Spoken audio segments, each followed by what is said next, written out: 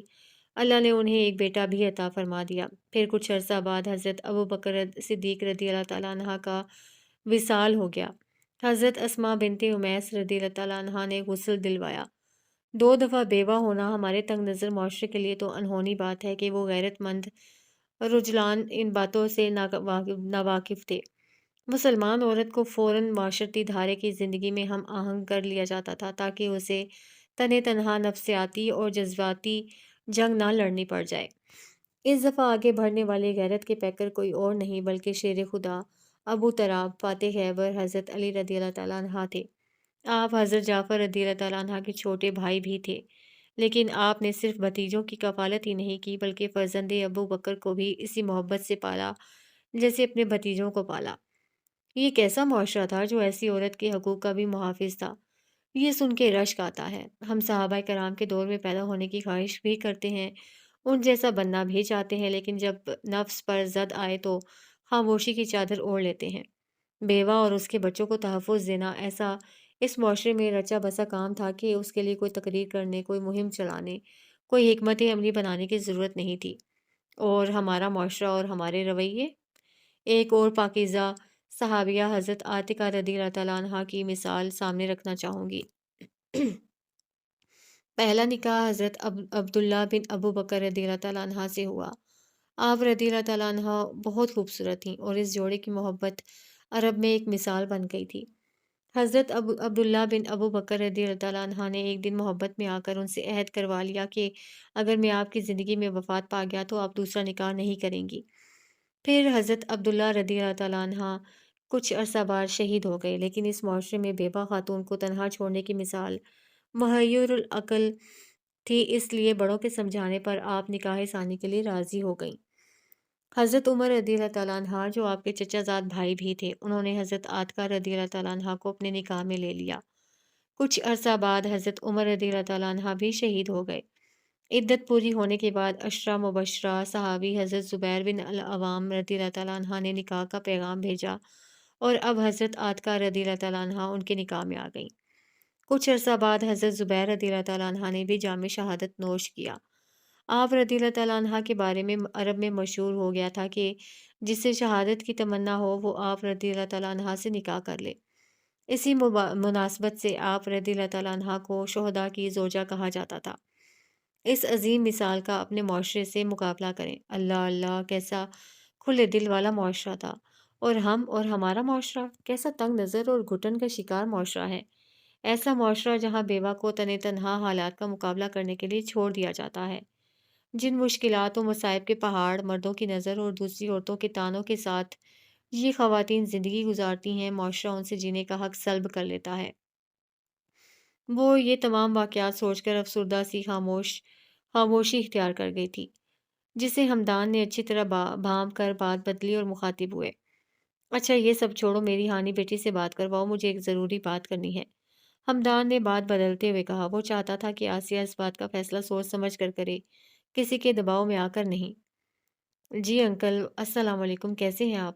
آسیہ بیگم نے فون خانم کو پکڑا دیا تھا۔ وعلیکم السلام بیٹا، آپ نے لسٹ چیک کی؟ فرسٹ لسٹ میں آپ کا نام آ چکا ہے۔ اب یہ بتائیں کہ واقعی آپ پنجاب یونیورسٹی میں ایڈمیشن لینا چاہتی ہیں؟ وہ سنجیدہ سے پوچھ رہے تھے، جبکہ حانم تو دنگ رہ گئی تھی۔ اسے یقین نہیں آ رہا تھا کہ وہ واقعی میرٹ پر پوری اتری ہے۔ کتنے ہی پل وہ ہوشی سے کچھ بول نہیں پائی تھی۔ بولے ہانی بیٹا، وہ پوچھ رہے تھے۔ جی جی انکل، مجھے اسی یونیورسٹی میں پڑھنا ہے، اب مجھے کیا کرنا ہوگا؟ وہ پوچھ رہی تھی۔ کچھ نہیں، بس آپ نے کل تیار رہنا ہے، 12 بجے کے قریب میں لینے آؤں گا، پھر آپ کے ایڈمیشن کے لیے چلیں گے۔ وہ اپنی بات مکمل کر کے فون بند کر چکے تھے، جبکہ حانم کا دل خوشی سے اڑ رہا تھا۔ وہ ایک دم جیسے سارے دکھ بھول گئی تھی۔ تم سے میں نے کتنی بار کہا تھا کہ ہارنا ہے جارڈن، تمہیں بات سمجھ کیوں نہیں آتی ہے؟ اینتھنی سر پر ہاتھ رکھے افسوس سے بیٹھے جارڈن سے کہہ رہا تھا۔ ہر وقت سر پر خون کیوں سوار رہتا ہے تمہارے؟ اچھے بھلے ٹھیک جا رہے تھے، اچانک تمہیں ہوا کیا تھا؟ مجھے نہیں پتا اینتھنی، مجھے کچھ سمجھ نہیں آ رہا کہ مجھے ہوا کیا تھا۔ اچانک وہ ہاسپٹل والی لڑکی، وہ کہتا کہتا اچانک چپ ہو گیا تھا۔ لڑکی؟ کون سی لڑکی؟ دیکھو جارڈن، اگر کسی لڑکی کا چکر ہے تو ابھی ختم کر دو، یہ لڑکیاں مردوں کو کمزور بنا دیتی ہیں۔ اینتھنی نے اسے سمجھایا۔ کوئی چکر نہیں ہے، مجھے خود سمجھ نہیں آ رہا کچھ، وہ چیخا تھا۔ اس سے پہلے اینتھنی کچھ کہتا، جارڈن کے موبائل پر آنے والی کال نے اسے متوجہ کیا تھا۔ ہیلو مسٹر جارڈن، کہاں ہیں آپ؟ آپ کی مدر کی حالت بہت نازک ہے، ان کا آپریشن کرنا پڑے گا۔ اگر آپ کچھ دیر تک پیسے لے کر نہ پہنچے تو ہم آپریشن نہیں کریں گے اور ان کا بچنا مشکل ہو جائے گا۔ ڈاکٹر کی بات سن کر جارڈن کے چہرے کی ہوائیاں اڑ گئی تھیں۔ آپ آپریشن کی تیاری کریں ڈاکٹر، میں بس پہنچ رہا ہوں۔ وہ ایک دم کھڑا ہوا تھا۔ مجھے پیسے چاہیے اینتھنی، موم کا آپریشن ہے اور لازمی ہے۔ پیسوں کا ذکر سن کر اینتھنی نے منہ بنایا تھا۔ جو کام تم نے کیا ہے نا، اس کے بعد ایک پیسہ نہیں بنتا تمہارا۔ مجھے پیسے چاہیے اینتھنی، کہا نا دوبارہ ایسا نہیں ہوگا، تم جیسے کہو گے میں ویسے ہی کروں گا۔ وہ اتنی زور سے چلایا تھا کہ اینتھنی ڈر کر پیچھے ہوا تھا۔ وہ جارڈن کے غصے سے اچھے سے واقف تھا۔ کتنے پیسے؟ اینتھنی نے ڈرتے ڈرتے پوچھا۔ جتنے بھی ہیں سب دے دو، وہ پریشان سا کہہ رہا تھا۔ کچھ دیر بعد اینتھنی نے پیسوں کا بیگ اس کے سامنے رکھا تھا۔ شام کو فائٹ ہے جو تمہیں ہر حال میں جیتنی ہے، سمجھ گئے نا تم؟ اینتھنی نے کہا تھا۔ ہاں۔ جارڈن اس بات میں سر ہلاتا پیسے لے کر باہر نکل گیا تھا۔ آسیہ بیگم کو اس رات نیند نہیں آئی تھی۔ ہمدان اور طارق کی باتوں نے اس کا سکون ختم کر دیا تھا۔ وہ ساری رات جاگتی رہی تھی۔ کبھی حانم کا چہرہ دیکھتی تو کبھی طارق کا خیال اسے جھنجھوڑ دیتا۔ میری ہانی اس طارق کے لیے نہیں بنی، وہ خود سے کہہ رہی تھی۔ اور ہمدان، اس نے ایسا سوچا بھی کیسے؟ وہ شادی شدہ ہے، ایک بیٹی کا باپ ہے، پھر اس کے ذہن میں یہ خیال کیسے آیا؟ ہمدان کی باتیں اسے سلگنے پر مجبور کر رہی تھیں۔ ساری رات سوچتے سوچتے گزر گئی لیکن وہ کسی نتیجے پر نہیں پہنچ پائی تھی۔ ہمیں یہ محلہ چھوڑ کر چلے جانا چاہیے، لیکن جائیں کہاں؟ سوال اسے الجھا رہے تھے۔ جب وہ کسی فیصلے پر نہیں پہنچ پائی تو خدا کے حضور کھڑی ہو گئی۔ یا اللہ، ہماری مدد فرما، ہمارا اس دنیا میں تیرے سوا کوئی بھی نہیں، ہم پر رحم کر مالک۔ وہ نہ جانے کتنی دیر دعا مانگتی رہی تھی۔ اللہ کے حضور رونے اور گڑ گڑانے سے اس کا دل ہلکا ہو گیا تھا۔ اسے یقین تھا کہ اللہ ان کی مدد ضرور کرے گا، بے شک وہ سننے اور جاننے والا ہے۔